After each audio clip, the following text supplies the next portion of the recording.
आप देख रहे हैं इंडिया न्यूज और आपके साथ मैं हूं अनुराग मुस्कान। अब शुरू करते हैं सुपरफास्ट 100 में खबरों का सिलसिला। नमस्कार, मैं हूं तान्या दवे। तेज रफ्तार खबरों में आप देखेंगे देश और दुनिया की सभी बड़ी खबरें। इंडिया न्यूज के ऑपरेशन यमदूत ने असर दिखाना शुरू कर दिया है। ऑपरेशन यमदूत दिखाने के बाद पुलिस के अधिकारी हरकत में आ गए। दोषी पुलिस वालों पर कार्रवाई के लिए अधिकारियों ने हाई लेवल मीटिंग की है। पुलिस के आला अधिकारी खुद इस खुलासे से हैरान हैं। अधिकारियों ने दोषी पुलिस वालों पर कार्रवाई का आश्वासन दिया है। इंडिया न्यूज पर ऑपरेशन यमदूत के खुलासे के बाद राजनीतिक गलियारों में भी हड़कंप मच गया है। बीएसपी महासचिव सतीश चंद्र मिश्र ने भी यूपी पुलिस पर निशाना साधा। आप लोग खुद ही दिखा रहे हैं और अगर पूरा नहीं भी दिखाया जा रहा है तो जितना दिखाया जा रहा है उतना ही इतना दर्दनाक होता है और खौफनाक होता है कि यहाँ की जनता उससे बहुत परेशान है। सापा सरकार अगर कोई पुलिस वाला कोई एक्शन लेता है तो उसके ऊपर एक्शन लेती है। वो उनके ऊपर एक्शन, पुलिस वालों के ऊपर एक्शन लेती है। अगर वो कोई एक्शन ले लें तो वो आपको मालूम है किस तरह से एक्शन हो रहा है। बीजेपी ने भी ऑपरेशन यमदूत के बहाने यूपी सरकार पर निशाना साधा। पुलिस वाले ले जाते हैं तो आप जैसा शासन होता वैसा उसके अधिकारी होते, वैसे उसकी पुलिस होती। तो पुलिस के पास कोई ऑप्शन नहीं है और उनका सिर्फ काम ये रह गया अपने को बचाना, क्योंकि पुलिस के अधिकारी मारे जा रहे हैं, सीओ मारा जा रहा है, सिपाही मारे जा रहे हैं, सीओ अपने अधिकारी छोड़ के भाग रहा, अधिकारी अपने पुलिस अधिकारियों को छोड़ के भाग रहे हैं। तो अब चूंकि इनकी कोई राजनीतिक उपयोगिता नहीं रह गई, सरकार ने इनको पंग बना दिया है। सरकार के जो माफिया लोग हैं पुलिस पर कब्जा किए हुए। कांग्रेस ने भी ऑपरेशन यमदूत में हुए खुलासे के बाद पूरे मामले को दुर्भाग्यपूर्ण बताया। ये डेड हो गया तो दुर्भाग्यपूर्ण है। कहीं न कहीं उत्तर इसकी पुलिस वो पूरी तरह से लापरवाह है, पूरी तरह से गैर जिम्मेदाराना अपना काम करती है। दिल्ली से सटे नोएडा के पीसीआर वैन के पुलिस वालों की करतूत का पर्दाफाश इंडिया न्यूज ने किया। शनिवार को इंडिया न्यूज ने ऑपरेशन यमदूत दिखाया, जिसमें खुलासा हुआ कि कैसे पीसीआर वैन के पुलिस वाले अस्पतालों से साठगांठ करते हैं और इस हादसे में घायल लोगों को वो उसी अस्पताल में ले जाते हैं जहां से उन्हें कमीशन मिलता है। Noida greater Noida express way पर आए दिन होने वाले सड़क हादसे की वजह से इसे डेथ एक्सप्रेस वे भी कहा जाता है, लेकिन यहां पर तैनात रहने वाली पीसीआर वैन के पुलिस वाले भी लोगों की जिंदगी के साथ खिलवाड़ कर रहे हैं। महामाया फ्लाईओवर पर तैनात पीसीआर वैन के पुलिस कर्मियों का भी कहना है कि उन्हें हादसे में घायलों को प्राइवेट अस्पताल में भर्ती करवाने के बदले अस्पताल वाले कमीशन देते हैं।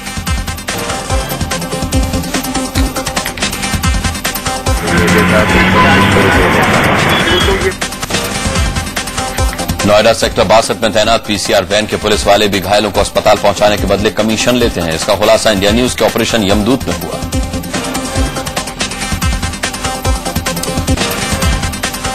नोएडा के सेक्टर 62 में खड़ी पीसीआर नंबर 44 पर तैनात पुलिस वालों से जानना चाहा कि क्या उन्हें भी सड़क हादसे में घायल लोगों को प्राइवेट अस्पताल में भर्ती करवाने के बदले कमीशन मिलता है, तो उनका भी कहना था कि प्राइवेट अस्पताल वाले उन्हें 1,500 से 2,000 रुपए देते हैं। ऑपरेशन यमदूत के तहत इंडिया न्यूज की टीम तहकीकात करने नोएडा के जलवायु विहार पहुंची और वहां तैनात पीसीआर वैन 33 में मौजूद पुलिस वालों से जानना चाहा कि क्या उन्हें सड़क हादसे में घायलों को प्राइवेट अस्पताल में पहुंचाने के बदले कुछ मिलता है, तो उनका जवाब हाँ में था। इंडिया न्यूज के ऑपरेशन यमदूत के सामने आने के बाद आम लोगों ने पुलिस महकमे पर सवाल खड़े किए हैं। लोगों का कहना है कि पैसे के लिए लोगों की जान खतरे में डालने वाले पुलिस कर्मियों को कड़ी से कड़ी सजा मिलनी चाहिए।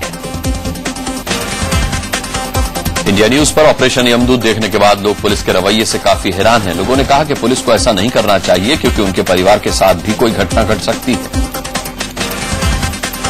दिल्ली पुलिस की फायरिंग में एक बाइकर की मौत हो गई जबकि दूसरा जख्मी हो गया। घायल शख्स को इलाज के लिए राम मनोहर लोहिया अस्पताल में भर्ती करवाया गया है। रात में करीब 2 बजे संसद मार्ग के गोल डाकखाने के पास पुलिस ने फायरिंग की थी।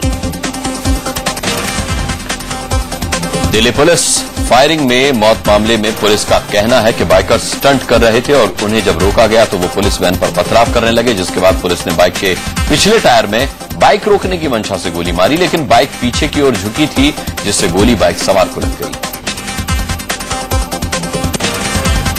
दिल्ली पुलिस की थियोरी पर भी सवाल उठ रहे हैं। इंडिया न्यूज ने भी दिल्ली पुलिस से कई सवाल पूछे हैं। स्टंट कर रहे बाइकर्स पर आखिर गोली क्यों चलाई गई? क्या बाइकर्स को रोकने के लिए दूसरे तरीके नहीं थे? क्या बाइकर्स पर आंसू गैस नहीं छोड़ी जा सकती थी? दिल्ली पुलिस की फायरिंग में मारे गए बाइकर करण के घर मातम पस रहा है। घर वाले सदमे में हैं और दिल्ली पुलिस से सवाल पूछ रहे हैं कि आखिर लोगों की सुरक्षा करने वाली पुलिस ने उनके बच्चे की जान क्यों ले ली। बीजेपी नेता मुख्तार अब्बास नकवी ने भी बाइकर्स पर की गई पुलिसिया कार्रवाई को लेकर दिल्ली पुलिस पर सवाल उठाए।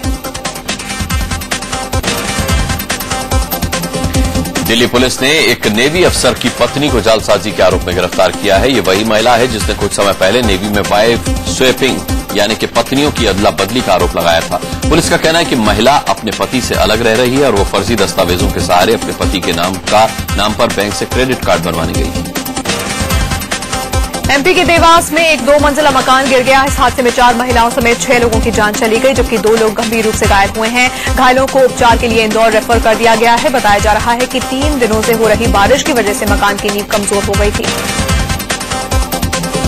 फूड बिल को लेकर क्रेडिट लेने की होड़ को लेकर महाराष्ट्र के गृह मंत्री आर पाटिल ने कांग्रेस पर पलटवार किया है। पाटिल ने कहा है कि ये तो जनता तय करेगी कि खाद्य सुरक्षा योजना में किस दल की कितनी भूमिका है और किसे कितना क्रेडिट दिया जाए। खाद्य सुरक्षा योजना को लेकर कांग्रेस और एनसीपी के बीच होड़ शुरू हो गई है। खबर है कि राहुल गांधी ने कहा है कि ध्यान रखा जाए कहीं इस योजना का क्रेडिट शरद पवार लूट कर ना ले जाएं। ये बात उन्होंने महाराष्ट्र कांग्रेस के अध्यक्ष माणिकराव ठाकरे से कही। साथ ही राहुल गांधी ने महाराष्ट्र कांग्रेस के अध्यक्ष माणिकराव ठाकरे से कहा कि पिछली बार उन्होंने किसानों का कर्ज माफ किया था और सारा श्रेय शरद पवार ले गए थे, जो इस बार नहीं होना चाहिए। इससे पहले शनिवार को राहुल गांधी ने दिल्ली में सभी प्रदेश के नेताओं के साथ बैठक की। बैठक में राहुल ने इस बात पर जोर दिया कि फूड सिक्योरिटी बिल को ज्यादा से ज्यादा प्रचारित किया जाए। कांग्रेस इस बिल को गेम चेंजर मान रही है।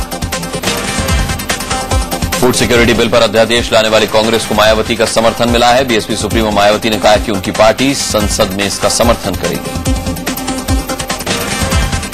जेडीयू प्रवक्ता पद से हटाए गए शिवानंद तिवारी ने नीतीश कुमार पर निशाना साधा। शिवानंद तिवारी ने कहा कि लालू की तरह नीतीश भी उन्हें बर्दाश्त नहीं कर पाए।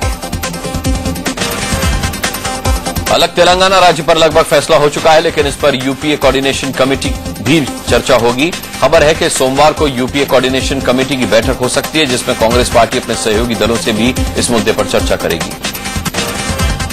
अलग तेलंगाना राज्य के गठन के संकेत मिलने के बाद सियासी माहौल गर्मा गया है। आंध्र और रायलसीमा क्षेत्र के मंत्रियों और सांसदों ने प्रधानमंत्री मनमोहन सिंह से मुलाकात करके आंध्र प्रदेश के विभाजन का विरोध किया।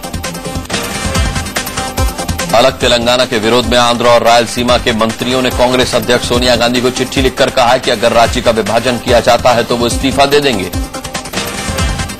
सूत्रों के मुताबिक आंध्र प्रदेश और तेलंगाना में 12-12 जिले होंगे। राजधानी को लेकर तनाव न हो, इसलिए यह तय किया गया है कि हैदराबाद को यूनियन टेरिटरी का दर्जा दिया जाएगा और इसे दोनों ही प्रदेशों की राजधानी घोषित किया जाएगा। 5 अगस्त से संसद का मानसून सत्र शुरू होगा। कहा जा रहा है कि मानसून सत्र से पहले ही सरकार अलग तेलंगाना राज्य के गठन का ऐलान कर सकती है, लेकिन यह ऐलान कांग्रेस कार्य समिति की बैठक के बाद ही होगा।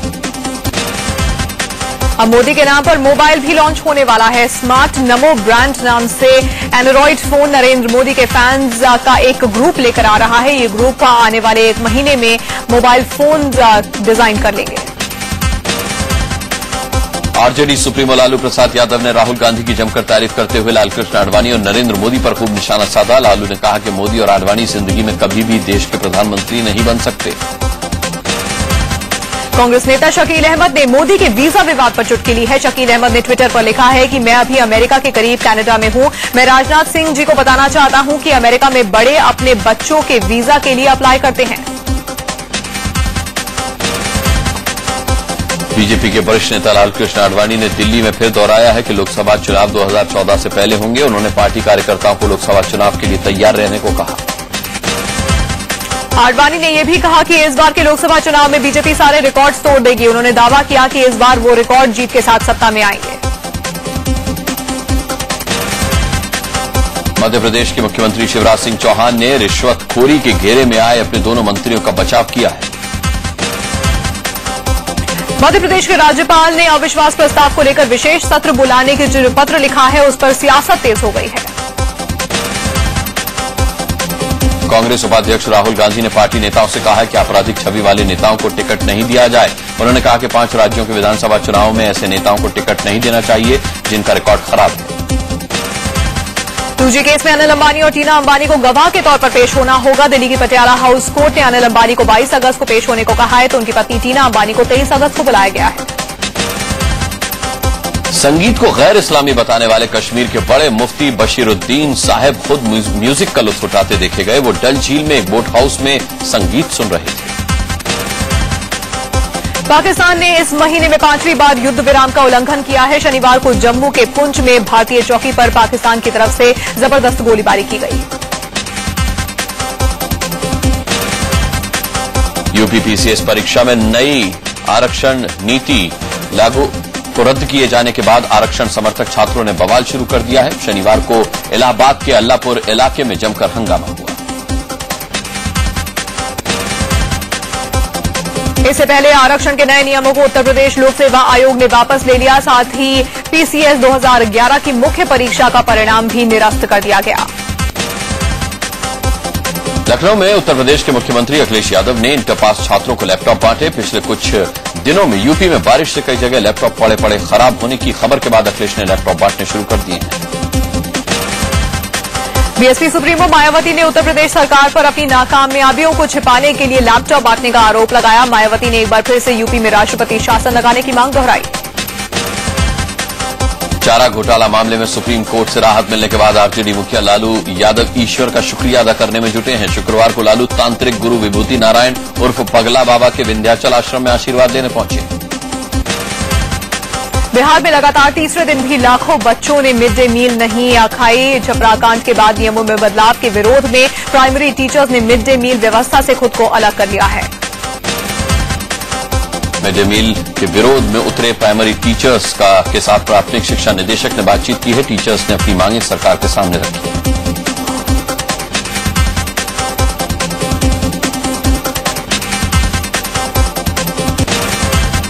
असम के लखीमपुर में 23 जुलाई को हुए 2 ग्रेनेड धमाकों के मामले में पुलिस ने 4 लोगों को गिरफ्तार किया है। इन धमाकों में 5 लोग घायल हो गए थे।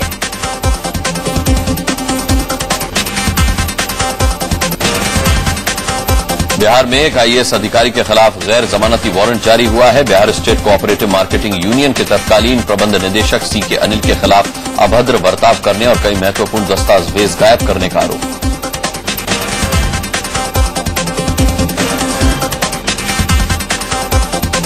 झारखंड में दारोगा नियुक्ति मामले में हुई गड़बड़ी को लेकर राज्य के डीजीपी राजीव कुमार ने पूर्व डीजीपी जीएस रथ के खिलाफ कार्रवाई की अनुशंसा की है।